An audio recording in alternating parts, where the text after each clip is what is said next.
नमस्कार, the deep dive में आपका स्वागत है। आज हम एक ऐसी कहानी की गहराई में उतर रहे हैं जो हमें एक ऐसी दुनिया में ले जाती है जहां नियम तो हैं, पर हवा में इच्छाएं तैर रही हैं। हमारे पास जो सोर्स है वो एक वेट्रेस की आंखों से देखी गई एक रात की कहानी है। एक ऐसी जगह की कहानी जहां मास्क चेहरों को छिपाते तो हैं, लेकिन शायद शायद असली पहचान को उजागर कर देते हैं। और ये जगह जिसका नाम द केव ऑफ सोलोमन्स है, वो कोई मामूली बार नहीं है। बिल्कुल नहीं। सोर्स इसे एक ऐसी दुनिया की तरह दिखाता है जहां मतलब कामुकता का एक तरह से जश्न मनाया जाता है। अच्छा। वहां जो वेट्रेसेस काम करती हैं उनकी यूनिफॉर्म है क्रॉप टॉप और मिनी स्कर्ट, और उन्हें भी ग्राहकों की तरह हमेशा मास्क लगा के रखना होता है। हमेशा। हमेशा। माहौल ऐसा है जहां सब कुछ जायज है, यहाँ तक कि आप मानिए सामूहिक यौन गतिविधियां, मतलब ऑर्गन जैसी चीजें भी आम बात है। ये एक ऐसी जगह है जो समाज के बनाए नियमों से आप कह सकती हैं कि पूरी तरह आजाद महसूस होती है। हाँ, और इसी तथाकथित आज़ादी के बीच हमारी नायिका को, मतलब जो कहानी का मेन कैरेक्टर है, उसे एक अदृश्य सेवक की भूमिका निभानी है। बिल्कुल, जो अपने आप में एक बहुत बड़ा कॉन्ट्रडिक्शन है ना? उसका काम बिल्कुल साफ है, ड्रिंक्स परोसो, किसी से बात मत करो, और सबसे बड़ा नियम। किसी भी ग्राहक को ज्यादा देर तक घूरना मना है। एग्जैक्टली। वो 3 महीनों से ये नौकरी कर रही है, और अपने पिता को उसने बस इतना बताया है कि वो द केव नाम के एक बार में काम करती है। बस एक छोटा सा साफ सुथरा सच। हाँ, सच्चाई का एक बहुत छोटा हिस्सा। और आज हमारी बातचीत का केंद्र यही है। मतलब क्या होता है जब एक इतने कंट्रोल्ड माहौल में काम करने वाले इंसान की अपनी दबी हुई इच्छाएं वो सतह पर आने लगती हैं। ये कहानी सिर्फ नियम तोड़ने के बारे में नहीं है, बल्कि उस एक मुठभेड़ के बारे में है जो उस किरदार की अपनी पहचान और उसकी हकीकत की पूरी दुनिया को हिलाकर रख देती है। और शुरुआत उसी मुठभेड़ से करते हैं।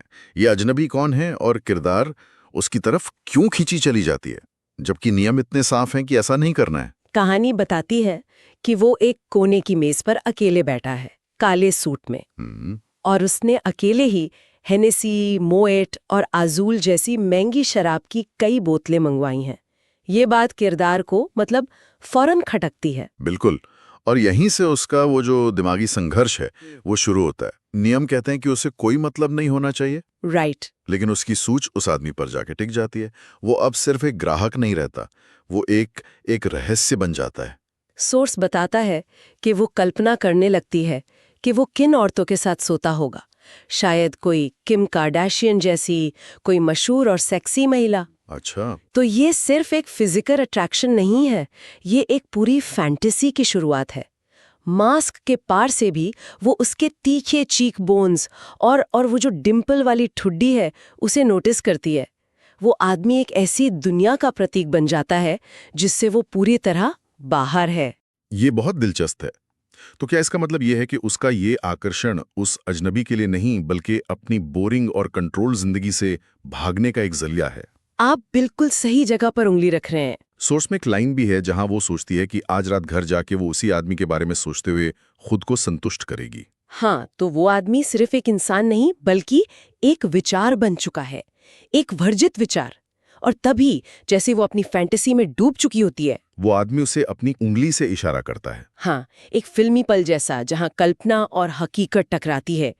उसके दिल की धड़कन तेज हो जाती है।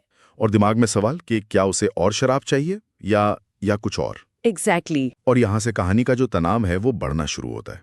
जैसे वो उसकी मेज की तरफ बढ़ती है, उसे नौकरी के नियम याद आते हैं, पकड़े जाने का डर। सोर्स इस पल के तनाव को बहुत अच्छे से दिखाता है। उसके पैर स्पगेटी की तरह कांप रहे हैं, आसपास जो संगीत बज रहा है उसका गहरा बास, और उस आदमी से आती चंदन की महंगी महक, ये सब मिलकर एक ऐसा माहौल बना रहे हैं जहां डर और इच्छा दोनों एक साथ है। हाँ। और फिर वो आदमी सीधे सीधे कह देता है, मुझे कुछ ऐसा चाहिए जो मेन्यू में नहीं है। किरदार का पहला ख्याल ड्रग्स की तरफ जाता है, जो उस क्लब में कोई बड़ी बात नहीं थी। लेकिन जब वो आदमी एक शब्द में जवाब देता है तुम, तो ये कहानी का पहला बड़ा टकराव बन जाता है, जहां नियम और इच्छा आमने सामने आ जाते हैं। ये एक सीधा प्रस्ताव है, पर इसके बाद जो होता है वो इसे और भी कॉम्प्लेक्स बना देता है। वो नियमों का हवाला देती है, अपनी नौकरी जाने का डर बताती है। लेकिन वो आदमी इस चिंता को मतलब हवा में उड़ा देता है। वो उसे 1 साल की पूरी सैलरी देने की पेशकश करता है। 1 साल की सैलरी? हाँ। और यहाँ शक्ति का खेल बहुत साफ है। वो उसे सिर्फ पैसे नहीं दे रहा, वो उसे एक पूरी आर्थिक सुरक्षा का जाल दे रहा है। ये उस पल को एक साधारण यौन प्रस्ताव से बदलकर एक आर्थिक लेन-देन बना देता है, जो सहमति की पूरी धारणा को ही धुंधला कर देता है। तो क्या ये वाकई में सहमति है? या ये मजबूरी का फायदा उठाना है? सोर्स हमें इसी सवाल पर सोचने के लिए मजबूर करता है। उस आदमी की उम्र भी एक भूमिका निभाती है। किरदार नोटिस करती है कि उसके कनपटी के पास सफेद बाल हैं। वो एक अनुभवी, शक्तिशाली और शायद खतरनाक आदमी लगता है। तो क्या सोर्स ये कह रहा है कि किरदार के पास कोई विकल्प नहीं था, या ये कि उस पेशकश ने उसके लिए एक नया विकल्प खोल दिया, एक ऐसा विकल्प जहां वो अपनी इच्छाओं को बिना किसी नतीजे के डर के पूरा कर सकती है? ये एक बेहतरीन सवाल है। मुझे लगता है कि सोर्स इसे जानबूझकर अस्पष्ट रखता है। एक तरफ शक्ति का असंतुलन साफ है, वो अमीर है, वो निडर है। दूसरी तरफ किरदार भी पूरी तरह से मजबूर नहीं है। वो जानती है कि उसे अपना टैबलेट उठाकर शिकायत करनी चाहिए। हाँ, उसे करना चाहिए। लेकिन सोर्स बताता है कि जैसे ही वो आदमी खड़ा होता है, वो उसकी पैंट में उभार देखती है और वहीं जम जाती है। मतलब तर्क पर इच्छा हावी हो जाती है। बिल्कुल। वो उसका हाथ पकड़ता है और उसे एक निजी कमरे की ओर ले जाता है, और वो विरोध नहीं करती। इस पॉइंट पर उसके मन में खतरे की घंटी बजती है। सोर्स में उसकी सोच साफ लिखी है। क्या होगा अगर वो एक सीरियल किलर या बलात्कारी हुआ? लेकिन फिर भी वो उसके साथ चली जाती है। ऐसा लगता है जैसे वो किसी जादू के असर में हो। ये जादू क्या है? ये जादू असल में उसकी अपनी दबी हुई इच्छाओं का ही दूसरा नाम है। वो महीनों से एक ऐसी दुनिया में काम कर रही है जहां वो सेक्स को देखती है, उसे परोसती है, पर उसमें हिस्सा नहीं ले सकती। वो आदमी उस वर्जित फल की तरह है जिसे चखने का मौका उसे अचानक मिल गया है। ये इच्छा के आगे समर्पण की एक बहुत शक्तिशाली तस्वीर है। और निजी कमरे में घुसते ही बातचीत लगभग खत्म हो जाती है और एक्शन शुरू हो जाता है। वो आदमी अपनी पैंट की तरफ इशारा करते हुए कहता है, मुझे लगता है कि तुम इसका ख्याल रखना चाहती हो, और किरदार बिना कुछ सोचे समझे तुरंत अपने घुटनों पर बैठ जाती है। और यहाँ पर एक छोटा लेकिन बहुत महत्वपूर्ण डिटेल है। जैसे ही वो घुटनों पर बैठती हैं, उसे अपने 6 साल पुराने बॉयफ्रेंड की याद आती है। अच्छा। ब्रेकअप के बाद उस लड़के ने कहा था कि उसे बस उसके ब्लो जॉब्स याद आते हैं, वो खुद नहीं। ये एक छोटा सा पल हमें किरदार की मानसिकता की एक गहरी झलक देता है।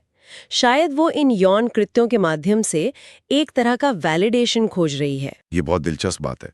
तो क्या उसका ये कदम पूरी तरह से उस अजनबी के लिए नहीं है, बल्कि कुछ हद तक अपने अतीत को फिर से जीने या उसे सुधारने की कोशिश है? जैसे कि वो ये साबित करना चाहती हो कि वो इस काम में माहिर है और उसकी यही काबिलियत उसे मूल्यवान बनाती है। बिल्कुल। वो सिर्फ एक निष्क्रिय भागीदार नहीं बनना चाहती। वो सोचती है कि आई कांटेक्ट एक बेहतरीन ब्लो जॉब का राज है। वो उसे खुश करने के लिए अपनी विशेषता का उपयोग करती है, और साथ ही अपनी बढ़ती उत्तेजना को काबू में रखने के लिए खुद को भी छूना शुरू कर देती है। तो वो कंट्रोल करने की कोशिश कर रही है। हाँ, उस स्थिति में नियंत्रण हासिल करने की एक कोशिश, भले ही वो एक भ्रम ही क्यों न हो। वो सिर्फ आदेश का पालन नहीं कर रही, वो उस पल को अपना बनाने की कोशिश कर रही है। लेकिन ये नियंत्रण ज्यादा देर तक टिकता नहीं है। नहीं। वो आदमी उसे खुद को छूते हुए देख लेता है और उसका हाथ पकड़कर उसे रोक देता है। वो कहता है, ये तुम नहीं करोगी, ये मैं तुम्हारे लिए करूंगा।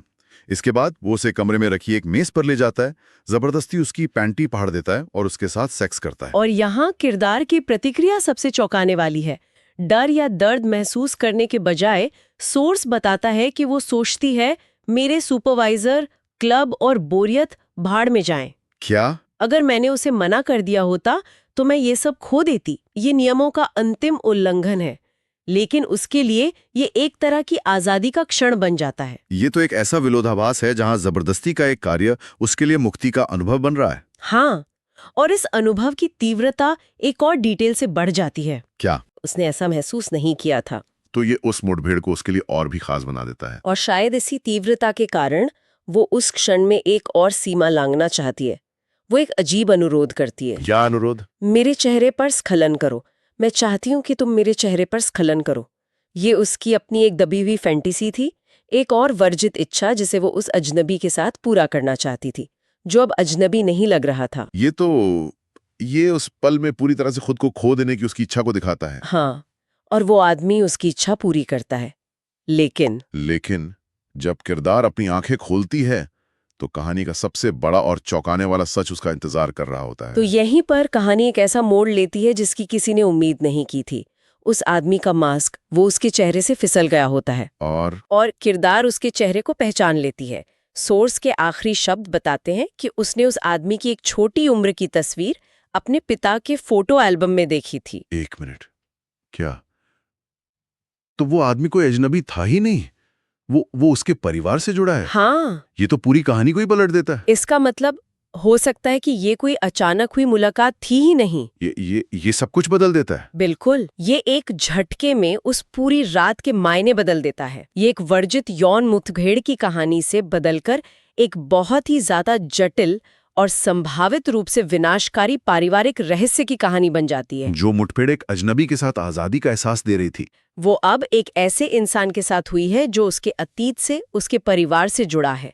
गुमनामी का पर्दा हट गया है और अब उसके सामने एक भयानक सच्चाई है। तो इसका मतलब क्या है? क्या हम ये मान सकते हैं कि ये सब एक योजना का हिस्सा था? क्या वो आदमी जानता था कि वो कौन है? कहानी हमें इन सवालों के साथ छोड़ देती है, लेकिन जो बात साफ है वो ये है कि नायिका की दुनिया अब हमेशा के लिए बदल चुकी है। हाँ, और ये कहानी के स्ट्रक्चर को और भी शानदार बना देता है। कैसे? शुरुआत में वो अपने पिता से अपनी नौकरी का सच छिपा रही थी। अंत में उसे अपने पिता के अतीत से जुड़ा एक ऐसा सच पता चलता है जो शायद सब कुछ बर्बाद कर सकता है। वाह, उसका छोटा सा झूठ अब एक बहुत बड़े और गहरे झूठ के सामने बौना पड़ गया है। सही। ये मुठभेड़ अब सिर्फ नियमों को तोड़ने के बारे में नहीं रही, ये पहचान, परिवार और धोखे की परतों को खोलने के बारे में बन गई है। हमारा सोर्स यहीं खत्म हो जाता है, लेकिन यह हमें एक बहुत ही बेचैन करने वाले विचार के साथ छोड़ देता है। और वो विचार ये है कि अब जब नायिका उसकी पहचान जानती है तो ये ज्ञान उसकी जिंदगी पर क्या असर डालेगा। ये सिर्फ उसकी नौकरी या उसकी इच्छाओं को ही नहीं, बल्कि उसके अपने परिवार और अतीत के बारे में उसकी पूरी समझ को कैसे पुनर्परिभाषित करेगा। और इससे भी बड़ा सवाल ये है कि अब वो करेगी क्या?